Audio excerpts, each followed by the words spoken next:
ಎಲ್ರಿಗೂ ನಮಸ್ಕಾರ. ನನ್ನ ಹೆಸರು ಚೇತನ್. ನಾನಿವತ್ತು ಬಂದಿರೋದು ತಣ್ಣೀರ್ ಹಳ್ಳ ಅನ್ನೋ ಒಂದು ಶಾರ್ಟ್ ಫಿಲ್ಮ್ನ ಭಾಗ 1ರ ಪ್ರೀಮಿಯರ್ ಶೋಗೆ. ಸೊ ಈ ಒಂದು ಚಿತ್ರ ಬಂದು ಒಂದು ಇ ಬುಕ್ ಅಂದರೆ ಡಿಜಿಟಲ್ ಮಾಧ್ಯಮದಲ್ಲಿ ಪ್ರಕಟವಾದಂತಹ ಒಂದು ಕಥೆಯ ಆಧಾರಿತವಾದ ಚಿತ್ರವಾಗಿದೆ. ಸೊ ಆ ಚಿತ್ರದ ಆ ಕಥೆಯ ಹೆಸರು ಬಂದ್ಬಿಟ್ಟು ತಣ್ಣೀರ್ ಹಳ್ಳ ಗೋಸ್ಟ್ ಅಂತ. ಸೊ ಈ ಪ್ರಕಟ ಆಗಿದೆ ಅಂತ ಹೇಳಿದ್ಮೇಲೆ ಯಾರು ಬರೆದಿರಲೇಬೇಕಲ್ವಾ. ಸೊ ಆ ಬರೆದವರು ನಮ್ಮ ಜೊತೆ ಇದ್ದಾರೆ. ಅವರೇ ಬೆನ್ ರೆಬೆಲ್ಲೋ ಅವರು. ಅಲ್ಲ ಡಾಕ್ಟರ್ ಬೆನೆಡಿಕ್ಟ್ ರೆಬೆಲ್ಲೋ ಅವರು. ಸೊ ಸರ್ ನಮಸ್ಕಾರ ಆ್ಯಂಡ್ ವೆಲ್ಕಮ್ ಸರ್. ನಮಸ್ಕಾರ, ತುಂಬ ಧನ್ಯವಾದಗಳು. ಸೊ ಸರ್, ನನಗೆ ಫಸ್ಟು ಕ್ಯೂರಿಯಸ್ ಆಗಿದ್ದೇನೆಂದರೆ, ಹೆಸರಲ್ಲೇ ಡಾಕ್ಟರ್ ಅಂತ ಇದೆ. ಸೊ ನೀವು ಹೇಗೆ ರೈಟಿಂಗಲ್ಲಿ ಇಷ್ಟೊಂದು ಇಂಟ್ರೆಸ್ಟು ಅಂತ? ನಂದು ವೈದ್ಯಕೀಯ ವೃತ್ತಿ ಮತ್ತು ಅದೇ ನನ್ನ ಹವ್ಯಾಸ ಕೂಡ. ಬೇರೆ ಹವ್ಯಾಸ ಇಲ್ಲ. ಆದರೆ ಚಿಕ್ಕಂದಿನಿಂದಲೂ ಹೈಸ್ಕೂಲ್ನಿಂದಲೂ ಒಂದು ಲೇಖನಿ ಬರೆಯುವ ಹುಚ್ಚು ಇತ್ತು, ಗೀಳು. ಶಾಲಾ ಕಾಲೇಜಿನಲ್ಲಿ ಮ್ಯಾಗಝಿನ್ಗಳಲ್ಲಿ ಕೆಲವು ಬರೆದ ಆರ್ಟಿಕಲ್ ಎಲ್ಲ ಪಬ್ಲಿಷ್ ಆಯಿತು, ಪ್ರೈಸ್ ಸಿಕ್ಕಿತ್ತು ಕೆಲವು ಸಾರಿ. ಅದಕ್ಕೆ ತುಂಬ ಎನ್ಕರೇಜ್ ಆಯಿತು. ಆಮೇಲೆ ಕನ್ನಡ ಮಾಧ್ಯಮಗಳಲ್ಲಿ, ಫಾರ್ ಎಕ್ಸಾಂಪಲ್ ತರಂಗದಲ್ಲಿ ಕೆಲವು ನನ್ನ ಆರ್ಟಿಕಲ್ ಬಂದಿವೆ. ಮತ್ತು ಕೊಂಕಣಿ ಒಂದು ರಾಕ್ನೋ ಅಂತ ಒಂದು ಮಂಗಳೂರಿಂದ ಪಬ್ಲಿಷ್ ಆಗುವ ನ್ಯೂಸ್ ಪೇಪರ್ ಇದೆ, ವೀಕ್ಲಿ. ಅದರಲ್ಲಿ ನಾನು ಹೆಲ್ತ್ ಸೆಕ್ಷನ್ ಬರೀತಾ ಇದ್ದೆ. ತುಂಬ ಬರೆದಿದ್ದೇನೆ. ಹೌದು, ತುಂಬ ಆರ್ಟಿಕಲ್ ಬರೆದಿದ್ದೇನೆ. ಹೆಲ್ತ್ ವಿಷಯದಲ್ಲಿ ಸಾಮಾನ್ಯ ಜನರಿಗೆ ಅರ್ಥವಾಗುವ ಹಾಗೆ ಕೊಂಕಣಿಯಲ್ಲಿ ಆರ್ಟಿಕಲ್ ಬರೆಯುವುದು. ಅದು ಪ್ರತಿ ವಾರ ಪಬ್ಲಿಷ್ ಆಗ್ತಾ ಇತ್ತು. ಅದು ಎಲ್ಲ ಆರ್ಟಿಕಲ್ ಒಟ್ಟಾಗಿ ಒಂದು ಬುಕ್ ಕೂಡ ಪಬ್ಲಿಷ್ ಮಾಡಿದ್ದಾರೆ. ಅದು ಸ್ಟೂಡೆಂಟ್ ಆಗಿರುವಾಗ, ಮೆಡಿಕಲ್ ಕಲಿತಾ ಇರುವಾಗ ಆ ಹವ್ಯಾಸ ಇತ್ತು. ಆಮೇಲೆ ನಾನು ಹೊರದೇಶಕ್ಕೆ ಹೋದ ಮೇಲೆ ಅಷ್ಟು ಅವಕಾಶ ಸಿಗಲಿಲ್ಲ ಬರೆಯಲಿಕ್ಕೆ. ಆವಾಗ ಕೆಲವು ಸಾರಿ ಡಿಜಿಟಲ್ ಮಾಧ್ಯಮಕ್ಕೆ ಒಂದೆರಡು ಆರ್ಟಿಕಲ್ ಕಳಿಸಿದೆ. ಅದು ಕೂಡಲೇ ಆವಾಗಲೇ ಪಬ್ಲಿಷಿಂಗ್ಗೆ ಒಪ್ಪಿಗೆ ಆಯಿತು. ಅದು ತುಂಬ ಎನ್ಕರೇಜ್ ಆಯಿತು ನನಗೆ. ಹಾಗೆ ಬರೆದ ಒಂದು ಕತೆ ತಣ್ಣೀರ್ ಹಳ್ಳ ಗೋಸ್ಟ್. Super sir. ಮುಂದೆ ಹೋಗೋದಕ್ಕೂ ಮುಂಚೆ ನಿಮ್ಮ ಕನ್ನಡದ ಮೇಲಿನ ಹಿಡಿತಕ್ಕೆ ನಂದೊಂದು ನಮಸ್ಕಾರ. ನನಗೆ ನಾಚಿಕೆ ಆಗುತ್ತೆ. ನಾವೇ ಮಾತಾಡುವಾಗ ತುಂಬ ಇಂಗ್ಲೀಷ್ ಪದಗಳನ್ನ ಬಳಸ್ತೀವಿ, ಬಟ್ ನೀವು ಮಾತಾಡೋ ರೀತಿ ನಂಗೆ ತುಂಬ ಇಷ್ಟ ಆಯಿತು ಸರ್. ಸೊ ನನ್ನ ನೆಕ್ಸ್ಟ್ ಕ್ವೆಶ್ಚನ್ ಬಂದು, ಈ ತಣ್ಣೀರ್ ಹಳ್ಳ ಗೋಸ್ಟ್ ಅನ್ನೋ ಕತೆ ಹೇಗೆ ಹುಟ್ಕೋತು ಅಂತ ಸರ್? ಮೊದಲು ನಾನು ತಣ್ಣೀರ್ ಹಳ್ಳ ಅದು ಶಿರೋನಾಮೆಯ ಕುರಿತು ಒಂದು ಮಾತು ಹೇಳಬೇಕು. ತಣ್ಣೀರು ಹಳ್ಳ ಅಂದರೆ ಹಾಸನದ ಹತ್ತಿರ ಒಂದು ಊರು, ಹಾಸನದ ಒಂದು ಪಾಲು. ಆ ಹೆಸರು ನನಗೆ ತುಂಬ ಇಷ್ಟ ಆಯಿತು. ನಮ್ಮ ತೋಟದ ಹತ್ತಿರ ಸುಂಗಸಾಲೆಯಿಂದ ಹಿರೇಬೈಲು ಹೋಗುವ ರಸ್ತೆಯಲ್ಲಿ ಒಂದು ಜಲಪಾತವಿದೆ. ಅದು ವರ್ಷ ಇಡೀ ಜಲಪಾತ ನೀರು ಬೀಳ್ತಾ ಇರ್ತದೆ. ಆದರೆ ಮಳೆಗಾಲದಲ್ಲಿ ತುಂಬ ಆ್ಯಕ್ಟಿವ್ ಇರ್ತದೆ, ತುಂಬ ಬೋರ್ಗರೆದು ನೀರು ಬರ್ತದೆ. ಆವಾಗ ನನಗೆ ಈ ಜಲಪಾತ ನೋಡಿ ಅದಕ್ಕೊಂದು ಹೆಸರಿಡುವ ಅಂತ. ಅದಕ್ಕೆ ಹೆಸರಿಲ್ಲ. ಜನರ ಹತ್ರ ಕೇಳಿದರೆ ಯಾರಿಗೂ ಅದಕ್ಕೆ ಏನು ಹೆಸರಿಲ್ಲ, ರಸ್ತೆ ಬದಿಯಲ್ಲೇ ಇದ್ದಿತ್ತು. ಅದಕ್ಕೆ ನಾನು ತಣ್ಣೀರು ಹಳ್ಳ ಇದು ಅಂತ ಹೆಸರು ಇಟ್ಟೆ. ನೀವೇ? ಅದು ನನ್ನದೇ ಕ್ರಿಯೇಷನ್. ನೈಸ್. ಮತ್ತು ತಣ್ಣೀರು ಹಳ್ಳ ಗೋಸ್ಟು ಆದ ಕತೆ ತುಂಬ ಉದ್ದ ಇದೆ. ನನಗೆ ಚಿಕ್ಕಂದಿನಲ್ಲಿ ನಾನು ಇಲ್ಲೇ ತೋಟದಲ್ಲಿ ಬೆಳೆದವನು. ಹಾಗೆ ಮಲೆನಾಡಿನ ಹಳ್ಳಿಗಾಡಿನಲ್ಲಿ ಎಲ್ಲ ತುಂಬ ಭೂತ ಪ್ರೇತಗಳ ಕಥೆಗಳನ್ನು ಹೇಳ್ತಾರೆ. ಹೌದೌದು. ನಂಬಿರಿ, ಅದು ನಂಬದೆ ಬಿಡಿ. ಆದರೆ ದಿನ ತುಂಬ ಇನ್ಪುಟ್ ಬರ್ತದೆ. ಹೌದೌದು. ಅಂದರೆ ಇವಾಗ ಅಜ್ಜಿಯಂದ್ರಾಗಲಿ ಅಮ್ಮಂದ್ರಾಗಲಿ ಮಲಗಿಸೋದಕ್ಕೆ ಇಲ್ಲ, ನಾವು ಬೇಸಿಗೆ ರಜಕ್ಕೆ ಕಡೆ ಹೋದಾಗ ಚಿಕ್ಕಂದಿನಿಂದಲೂ ಕೇಳ್ಕೊಂಡೇ ಬೆಳೆದಿರ್ತೀವಿ ನಾವು. ಹೌದು. ಅವರು ಅದರಲ್ಲಿ ಸಹ ನಮ್ಮ ಆಳುಗಳು, ಅವರು ಸ್ವಲ್ಪ ಪ್ರಿಮಿಟಿವ್ ಅಂತ ಹೇಳಬೇಕು. ಜಾಸ್ತಿ ಎಜುಕೇಷನ್ ಇರೋದಿಲ್ಲ, ಆದರೆ ಅವರಿಗೆ ತುಂಬ ನಂಬಿಕೆ ಅದರಲ್ಲಿ. ಸೊ ಎಲ್ಲಿಯಾದರೂ ಒಂದು ಘಟನೆ ನಡೆದರೆ ಅದಕ್ಕೊಂದು ಭೂತ ಪ್ರೇತದ ಕನೆಕ್ಷನ್ ಮಾಡಿಯೇ ಮಾಡ್ತಾರೆ. ಹೀಗೇ ನಮ್ಮ ತೋಟದ ಹತ್ತಿರ ಅದೇ ಹಳ್ಳದ ಹತ್ತಿರ ಒಂದು ಜೀಪ್ ಆಕ್ಸಿಡೆಂಟ್ ಆಯಿತು. ಒಬ್ಬ ಹೆಣ್ಣು ಮಗಳು ಜೀಪ್ ಡ್ರೈವ್ ಮಾಡ್ಕೊಂಡು ಬರುವಾಗ ರಾತ್ರಿಯಲ್ಲಿ ಹಳ್ಳಕ್ಕೆ ಇದಿಲ್ಲ, ಬದಿಯಲ್ಲಿ ಪ್ರೊಟೆಕ್ಷನ್ ಇಲ್ಲ. ಮಳೆಗಾಲದಲ್ಲಿ ನೀರು ತುಂಬಿ ಅದು ಸೇತುವೆ ಮೇಲೆಯಿಂದ ಹರಿದು ಹೋಗ್ತದೆ. ಹಾಗೆ ಹೋಗ್ತಾ ಇತ್ತು. ಅವಳು ಜೀಪ್ ಅದರ ಮೇಲೆ ಹಾಯಿಸಿ ಅವಳು ಜೀಪ್ ಬಿದ್ದು ಪ್ರಪಾತದಲ್ಲಿ ಬಿತ್ತು. ಆಮೇಲೆ ಅವಳ ಡೆಡ್ ಬಾಡಿ ಸಹ ಸಿಗಲಿಲ್ಲ. ಅಯ್ಯಯ್ಯೋ. ಪೊಲೀಸ್ನವರು ಬಂದು ಜೀಪೆಲ್ಲ ಇದು ಇನ್ಕ್ವೈರಿ ಮಾಡುವಾಗ ಅವಳು ಎಲ್ಲೋ ದೂರದ ಬಾಳೆಹೊನ್ನೀರಿನವಳು ಮನೆಯಲ್ಲಿ ಗಂಡನ ಹತ್ತಿರ ಜಗಳ ಮಾಡಿ ಹೊರಗೆ ಬಂದವಳು. ಹಾಗೆ ಕುಡಿದಿರಬೇಕು, ಜೀಪ್ ಚಲಾಯಿಸಿ ಆಕ್ಸಿಡೆಂಟ್ ಆಯಿತು ಅಂತ ಹೇಳಿದರು. ಆದರೆ ನಾನು ಮೊದಲೇ ಹೇಳಿದ ಹಾಗೆ ಅವಳ ಡೆಡ್ ಬಾಡಿ ಸಹ ಸಿಕ್ಕಿರಲಿಲ್ಲ. ಕೆಲವು ಹೇಳಿದ್ರು ಅವರು ಬದುಕಿರಬೇಕು, ಎಲ್ಲಿಯಾದರೂ ಎದ್ದು ಹೋಗಿರಬೇಕು, ಯಾರೋ ಕರ್ಕೊಂಡು ಹೋಗಿರ್ಬೇಕು ಅಂತ ಎಲ್ಲ ಗೇ ಸುದ್ದಿಗಳು ಬರ್ತವೆ, ಪ್ರಸಾರವಾದವು. ಖಂಡಿತ. ಆಮೇಲೆ ಏನಾಯ್ತು ಅಂದರೆ ಆ ಜಾಗದಲ್ಲಿ ಜನ ಹೇಳಲಿಕ್ಕೆ ಸ್ಟಾರ್ಟ್ ಮಾಡಿದರು, ಅಲ್ಲಿ ಭೂತ ಇದೆ, ಆ ಹೆಣ್ಣು ಮಗಳು ಅಲ್ಲಿ ಭೂತ ಆಗಿ ಪ್ರೇತ ಆಗಿ ಡೆಡ್ ಬಾಡಿ ಕೂಡ ಸಿಕ್ಕಲಿಲ್ಲ, ಅವಳು ತಿರುಗಾಡ್ತಾ ಇದ್ದಾಳೆ ಅಂತ. ನಿಮಗೆ ಗೊತ್ತಿರ್ಬೋದು, ನಮ್ಮಲ್ಲಿ ಒಂದು ನಂಬಿಕೆ ಇದೆ, ಯಾರಾದರೂ ಜೀವನದಲ್ಲಿ ಏನಾದರೂ ಸಾಧಿಸುವ ಮೊದಲು ಅಕಾಲಿಕ ಮರಣವಾದರೆ, ಕೊಲೆಗೀಡಾದರೆ ಅಥವಾ ಆಕ್ಸಿಡೆಂಟ್ ಆಗಿ ಸತ್ತರೆ, ಅವರು ಹಿಂದುಳಿದವರ ತುಂಬ ರೆಸ್ಪಾನ್ಸಿಬಿಲಿಟಿ ಎಲ್ಲ ಬಿಟ್ಟು ಹೋಗಿದ್ರೆ ಅವರಿಗೆ ಮುಕ್ತಿ ಸಿಗುವುದಿಲ್ಲ. ಹೌದು, ಅತೃಪ್ತ ಆತ್ಮಗಳು ತಿರುಗಾಡ್ತಾ ಇರ್ತವೆ ಅಂತ. ಹೀಗೆ ಅದು ಒಂದು ಕತೆ ಈ ಹೆಣ್ಮಗಳದಾದರೆ, ಅದೇ ಥರ ಇನ್ನೊಂದು ಕತೆ ನಮ್ಮ ತೋಟದ ಹತ್ತಿರನೇ ಆಯಿತು. ಅಲ್ಲಿ ಇನ್ನೊಂದು ಸೇತುವೆ ಇದೆ, ಸಣ್ಣ ಮೋರಿ. ಒಬ್ಬ ಪೊಲೀಸ್ ಇನ್ಸ್ಪೆಕ್ಟರು, ಅವ ಕುದುರೆಮುಖದ ಬೇಸ್ಡ್, ಅವ ಚಿಕ್ಕಮಗಳೂರಿಗೆ ಮೀಟಿಂಗಿಗೆ ಹೋಗಿದ್ದ. ಹಿಂದೆ ಬರುವಾಗ ಅವನ ಡ್ರೈವರ್ ತುಂಬ ಕುಡಿದಿದ್ದ. ಅವ ಜೀಪ್ ಕೊಂಡೋಗಿ ಮೋರಿಗೆ ಆಕ್ಸಿಡೆಂಟ್ ಮಾಡಿ ಸತ್ತೋದ. Young inspector ಸತ್ತೋದ. ಅವನೊಬ್ಬ ಯಂಗ್ ಮಡದಿ ಮತ್ತು ಮಕ್ಕಳನ್ನು ಬಿಟ್ಟು ಹೋಗಿದ್ದ.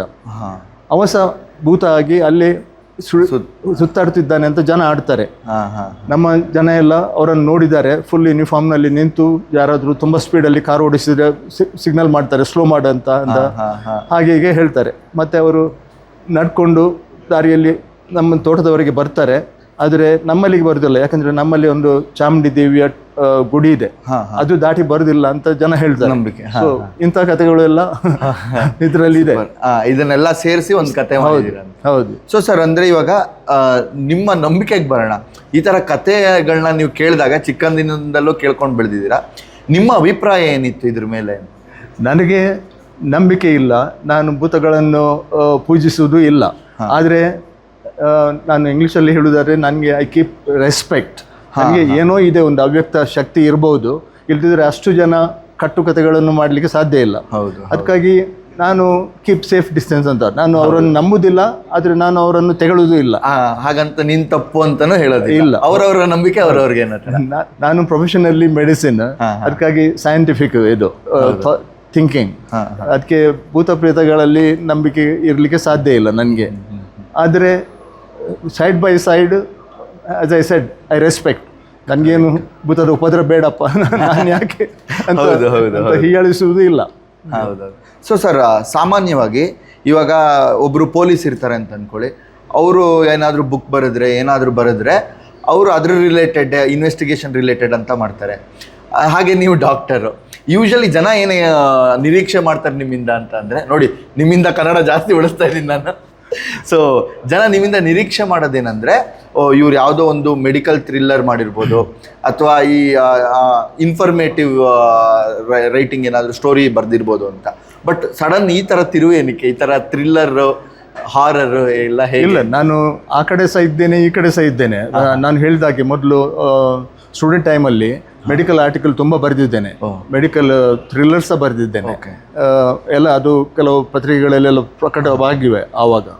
ಇವಾಗ ಈ ಕತೆಗೆ ಬರೀ ಭೂತದ ಇದು ಕನೆಕ್ಷನ್ ಮಾತ್ರ, ಅದರಲ್ಲಿ ಸೈಂಟಿಫಿಕ್ ಫೌಂಡೇಶನ್ ಏನೂ ಇಲ್ಲ. ಅದಕ್ಕಾಗಿ ಅದು ಹುಡುಕಿ ಹೋದರೂ ಸಿಗಲಿಕ್ಕಿಲ್ಲ. ಸರಿ ಸರಿ ಸರ್. ಸೊ ಸರ್, ಈ ತಣ್ಣೀರ್ ಹಳ್ಳ ಶಾರ್ಟ್ ಫಿಲ್ಮ್ ಅಂತ ಬಂದಾಗ ಇದರಲ್ಲಿ ನಿಮ್ಮ ಪಾತ್ರ ಏನಿತ್ತು? ಇದು ನನ್ನ ಅಳಿಯ ಚಂದನ್ ಅವರು ಇನ್ವೆಂಟ್ ಮಾಡಿದ್ದು, ಅವರು ಸ್ಟಾರ್ಟ್ ಮಾಡಿದ್ದು. ಅವರು ನನ್ನ ಕತೆ ನೋಡಿದರು, ಅಂಕಲ್ ಇದು ಕತೆ ಚೆನ್ನಾಗಿದೆ, ಇದರ ಮೇಲೆ ಒಂದು ಫಿಲ್ಮ್ ಮಾಡುವ ಅಂತ ಅವರ ಐಡಿಯಾ. ನನಗೆ ಇಷ್ಟವರೆಗೆ ಚಲನಚಿತ್ರದಲ್ಲಿ ಅಭಿನಯಿಸಿ ಅನುಭವ ಇಲ್ಲ, ಇದು ಫಸ್ಟ್ ಟೈಮ್. ನೀವು ಫಸ್ಟ್ ಟೈಮ್ ಥರ ಕಾಣಿಸೋದೇ ಇಲ್ಲ. ಅಲ್ಲಿ ನೋಡಿ, ಅಲ್ಲಿ ಪೋಸ್ಟರ್ ನೋಡ್ತಾ ಇದ್ರೆ, ನಾನು ಫಸ್ಟು ಚಂದನ್ ಅವ್ರಿಗೆ ಫೋನ್ ಮಾಡಿದ ತಕ್ಷಣ ಹೇಳಿದ್ದು, ಸರ್ ತುಂಬ ಸಖತ್ತಾಗಿ ಕಾಣಿಸ್ತಾ ಇದ್ದಾರೆ ಅಂತಲೇ ಹೇಳಿದೆ ನಾನು. ಸೊ ಅಂದರೆ ನೀವು ಈ ಪಾತ್ರ ನಿರ್ವಹಿಸಿದ್ದು ಅನುಭವ ಹೇಗಿತ್ತು ಸರ್? ಚೆನ್ನಾಗಿತ್ತು. ನಂದು ನೀವು ಈಗ ನೋಡುವಾಗ ಚಿತ್ರದಲ್ಲಿ ನಂದು ಬರೀ ಆರಂಭಕ್ಕೆ ಮಾತ್ರ ನನ್ನ ಪಾತ್ರ, ನನ್ನ ಕಥೆ ಬರೆಯೋದು ಮಾತ್ರ ಅವ್ರು ತೋರಿಸ್ತಾರೆ. ಆಮೇಲೆ ನನ್ನ ಪಾತ್ರವನ್ನು ಅವರು ವಹಿಸಿಕೊಳ್ತಾರೆ, ನನ್ನ ಹೆಸರಲ್ಲಿ ಆ್ಯಕ್ಟ್ ಮಾಡೋದು ಅವರು. ಅದಕ್ಕಾಗಿ ಇದರಲ್ಲಿ ನಂದು ಆ್ಯಕ್ಟಿಂಗ್ ಜಾಸ್ತಿ ಇಲ್ಲ. ಓಕೆ, ಅದು ಪರವಾಗಿಲ್ಲ ಸರ್. ಅಂದರೆ ಪಾತ್ರ ಅಂತ ಬಂದಾಗ ಆ್ಯಕ್ಟಿಂಗೇ ಆಗಬೇಕು ಅಂತ ಇಲ್ಲ. ಸೊ ಶೂಟಿಂಗ್ ನಡೆಯೋ ಸಮಯದಲ್ಲಿ ನೀವಿದ್ರೆ ಅವ್ರಿಗೆ ಹೇಗೆ ನಡೆಸ್ಬೋದು ಅಂತ ಹೇಳ್ಬೋದು. ಬಿಕಾಸ್ ನಿಮ್ಮ ಕತೆಗೂ ಯಾವುದೇ ಧಕ್ಕೆ ಬರೋದಾಗೆ ಅವರು ಸಿನಿಮ್ಯಾಟಿಕ್ ಲಿಬರ್ಟಿನೂ ಕೊಡೋ ಹಾಗೆ ಹೇಗೆ ಮ್ಯಾನೇಜ್ ಮಾಡಿದ್ರಿ ಅಂತ. ಅದು ನಾನು ಪ್ರತಿ ಸ್ಟೇಜಲ್ಲಿ ಸಹ ಅವರ ಶೂಟಿಂಗ್ ನೋಡ್ತಾ ಇದ್ದೆ. ಕೆಲವು ಸಾರಿ ನಾನು ಕ್ರಿಟಿಸೈಸ್ ಸಹ ಮಾಡಿದ್ದೇನೆ, ಇದು ನನ್ನ ಮೂಲ ಕತೆಗೆ ಹತ್ತಿರನೇ ಇಲ್ಲ, ನೀವು ಈಗ ಮಾಡ್ತಾ ಇರುವುದು ಕಥೆಯಿಂದ ದೂರ. ಹಾಗೆ ಅವ್ರು ಹೇಳ್ತಾರೆ, ಅಂಕಲ್ ಅದು ಸಾಧ್ಯ ಇಲ್ಲ, ಅದು ಕತೆ ಥರಾನೇ ಮೂವಿ ಮಾಡಲಿಕ್ಕೆ ಸಾಧ್ಯ ಇಲ್ಲ, ಅದಕ್ಕೆ will make the best compromise ಅಂತ ಅವ್ರು ಹೇಳ್ತಾ ಇದ್ರು. ಹಾಗೆ ಇವಾಗ ಇದು ಫಿಲ್ಮ್ ಆದಮೇಲೆ ನನಗೆ ಅನಿಸ್ತದೆ ಇದು ನನ್ನ ಸ್ಟೋರಿಗಿಂತ ತುಂಬ ದೂರವಾಗಿದೆ ಅಂತ. ಬಟ್ ಟೋಟಲ್ ನೀವು ಕತೆ ನೋಡಿದಾಗ ನಿಮ್ಗೆ ಹೇಗೆ ಫೀಲ್ ಆಯಿತು ಸರ್? ಅಂದರೆ ನಿಮ್ಮಿಂದ ಅಡ್ಯಾಪ್ಟ್ ಮಾಡ್ಕೊಂಡಿದ್ದಾರಲ್ವಾ? ಹೌದು. ಸೊ ನಿಮ್ಗೆ ಹೇಗೆ ಫೀಲ್ ಆಯಿತು? ನನಗೆ ತುಂಬ ಅನುಭವ ಆಯಿತು, ತುಂಬ ಸಂತೋಷ ಆಯಿತು. ಯಾಕೆಂದರೆ ನಾನು ಮನಸ್ಸಿನಲ್ಲಿ ಯೋಚಿಸಿದ್ದ ಹಾಗೆ ಕತೆ ನಡೀತಾ ಇದೆ, ಮತ್ತು ಫಿಲ್ಮ್ ನಡೀತಾ ಇದೆ. ಅದು ಫಿಲ್ಮ್ನ ಪ್ರತಿ ಸ್ಟೇಜಲ್ಲಿ ಅವರು ಯಾವಾಗಲೂ ಶೂಟಿಂಗ್ ಮಾಡುವಾಗ ನಾನು ಒಟ್ಟಿಗೆ ಹೋಗ್ತಾ ಇದ್ದೆ.